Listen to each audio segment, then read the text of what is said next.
오늘 함께 묵상할 말씀은 여호수아 8장 30절로 35절 말씀입니다. 30절. 그때 여호수아가 이스라엘의 하나님 여호와를 위하여 에발산에 한 제단을 쌓았으니 이는 여호와의 종 모세가 이스라엘 자손에게 명령한 것과 모세의 율법책에 기록된 대로 쇠 연장으로 다듬지 아니한 새 돌로 만든 제단이라. 우리가 여호와께 번제물과 화목제물을 그 위에 드렸으며 여호수아가 거기서 모세가 기록한 율법을 이스라엘 자손의 목전에서 그 돌에 기록하며 온 이스라엘과 그 장로들과 관리들과 재판장들과 본토인뿐 아니라 이방인까지 여호와의 언약궤를 맨 레위 사람 제사장들 앞에서 궤의 좌우에 서되 절반은 그리심산 앞에 절반은 에발산 앞에 섰으니 이는 전에 여호와의 종 모세가 이스라엘 백성에게 축복하라고 명령한 대로 함이라. 그 후에 여호수아가 율법책에 기록된 모든 것대로 축복과 저주하는 율법의 모든 말씀을 낭독하였으니 모세가 명령한 것은 여호수아가 이스라엘 온 회중과 여자들과 아이와 그들 중에 동행하는 거류민들 앞에서 낭독하지 아니한 말이 하나도 없었더라. 아멘. 오늘 말씀의 제목은 에발산에 쌓은 제단입니다. 여호수아 8장은 이스라엘 백성들이 아이성을 점령한 것과 에발산에서 제단을 쌓은 것을 다루고 있습니다. 첫 번째, 아이성 점령에 실패한 이스라엘은 두 번째 공격에서 복병과 매복 작전을 통하여 아이성 사람들을 밖으로 유인해서 모두 섬멸하게 됩니다. 아이성 왕을 사로잡고 12,000명을 죽이며 점령 전쟁을 마치게 됩니다.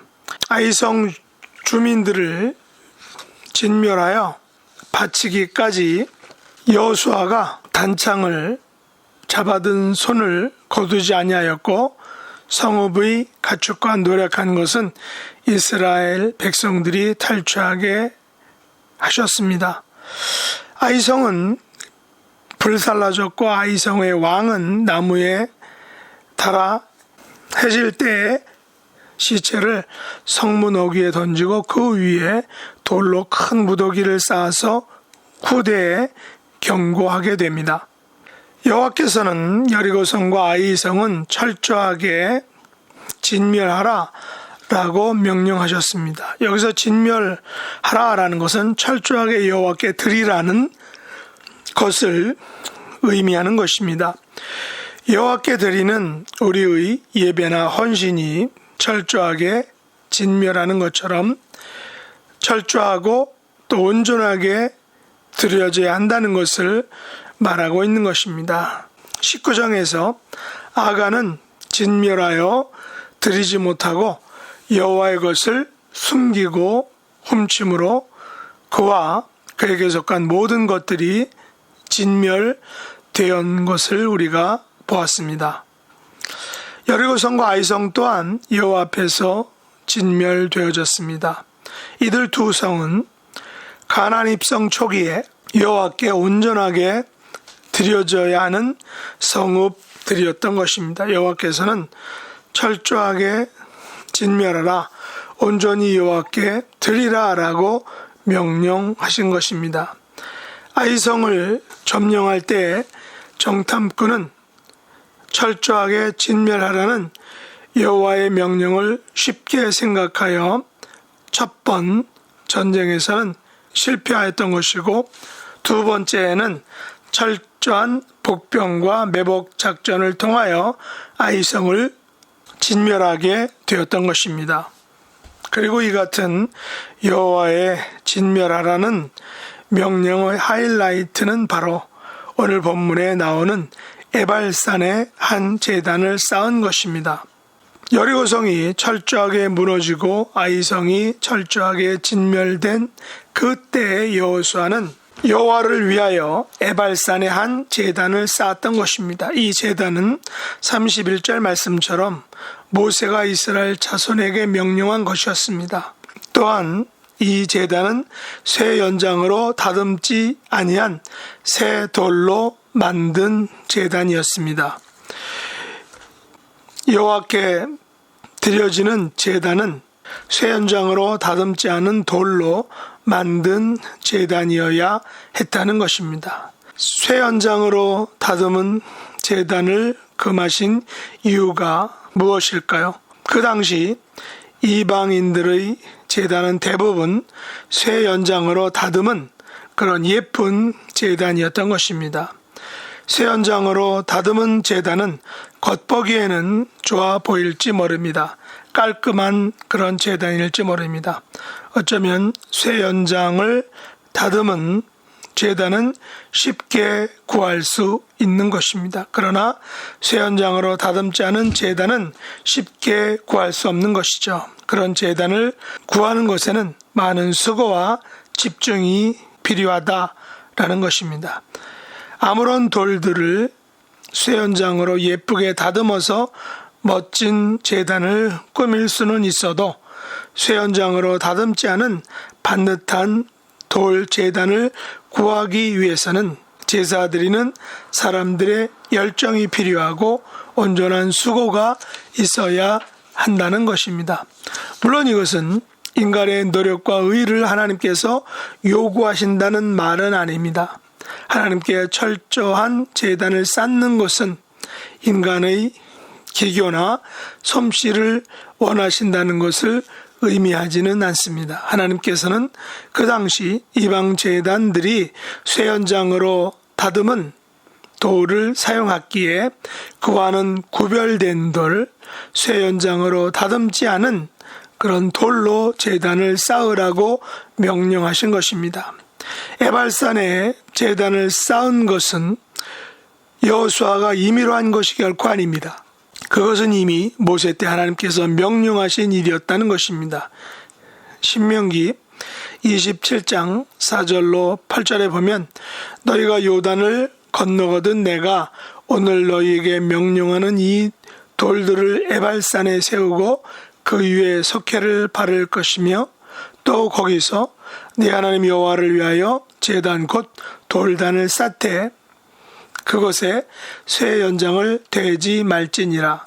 너는 다듬지 않은 돌로 네 하나님 여호와의 제단을 쌓고 그 위에 네 하나님 여호와께 번제를 드릴 것이며 또 화목제를 드리고 거기에서 먹으며 네 하나님 여호와 앞에서 즐거워하라. 너는 이 율법의 모든 말씀을 그 돌들 위에 분명하고 정확하게 기록할지니라 라고 명령하셨던 것입니다.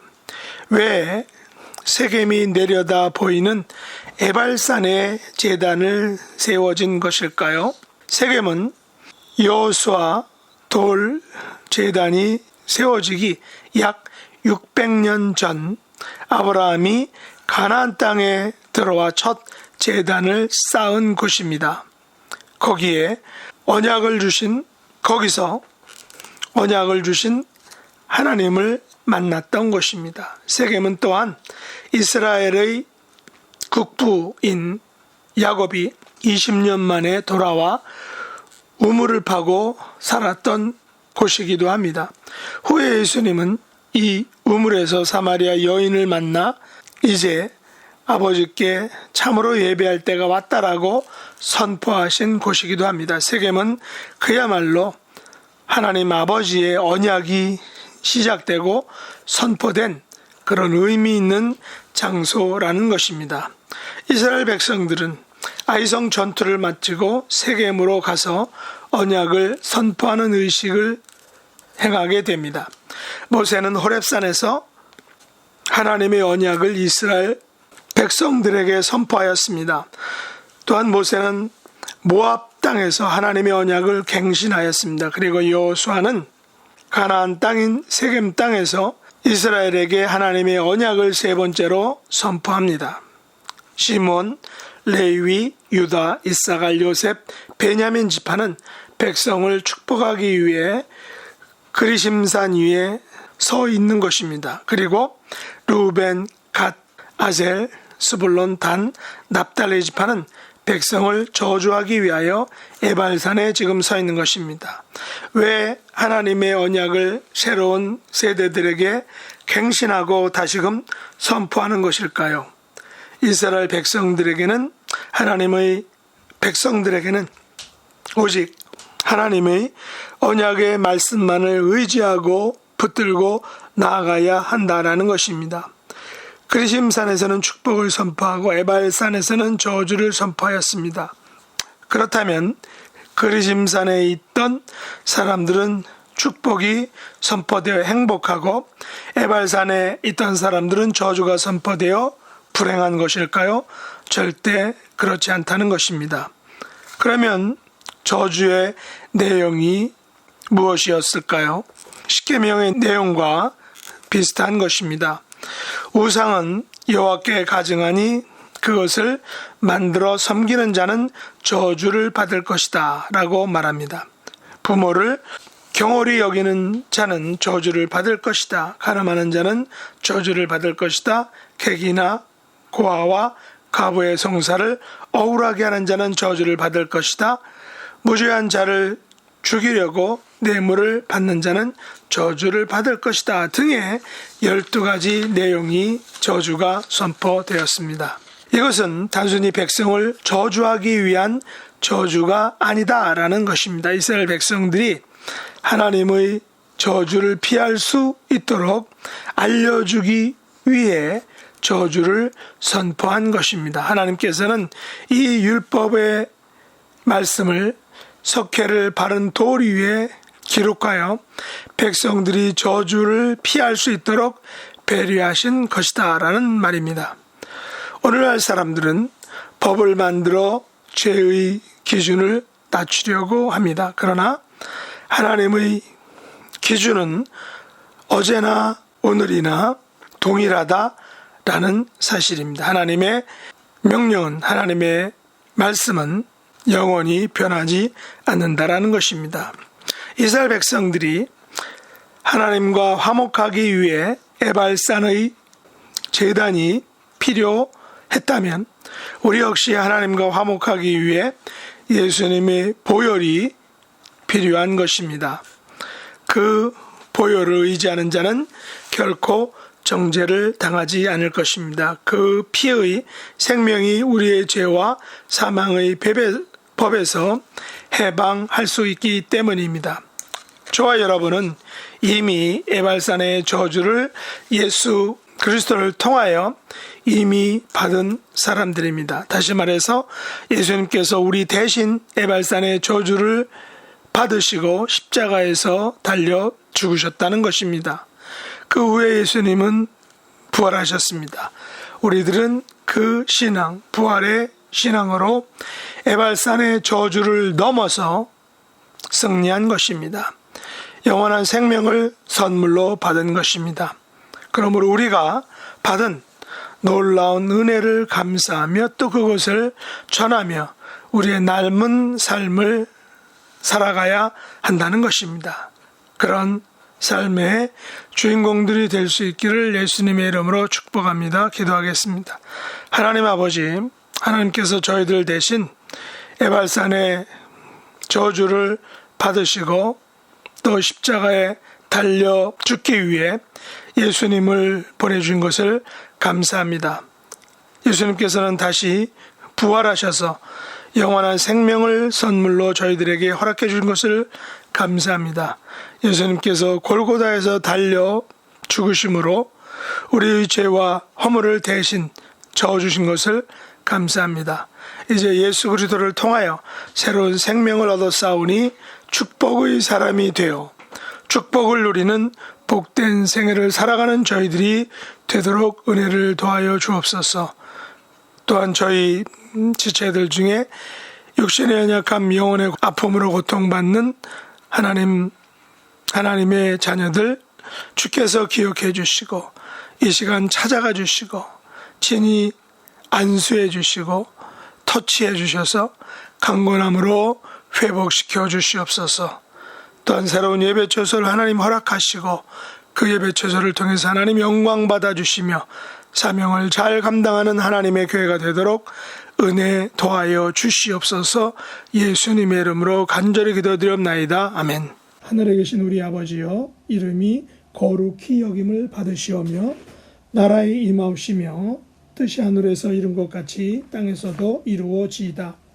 오늘날 우리에게 일용할 양식을 주옵시고 우리가 우리에게 죄 지은 자를 사하여 준 것 같이 우리 죄를 사하여 주옵시고 우리를 시험에 들게 하지 마옵시고 다만 악에서 구하옵소서. 대개 나라와 권세와 영광이 아버지께 영원히 싸움나이다. 아멘.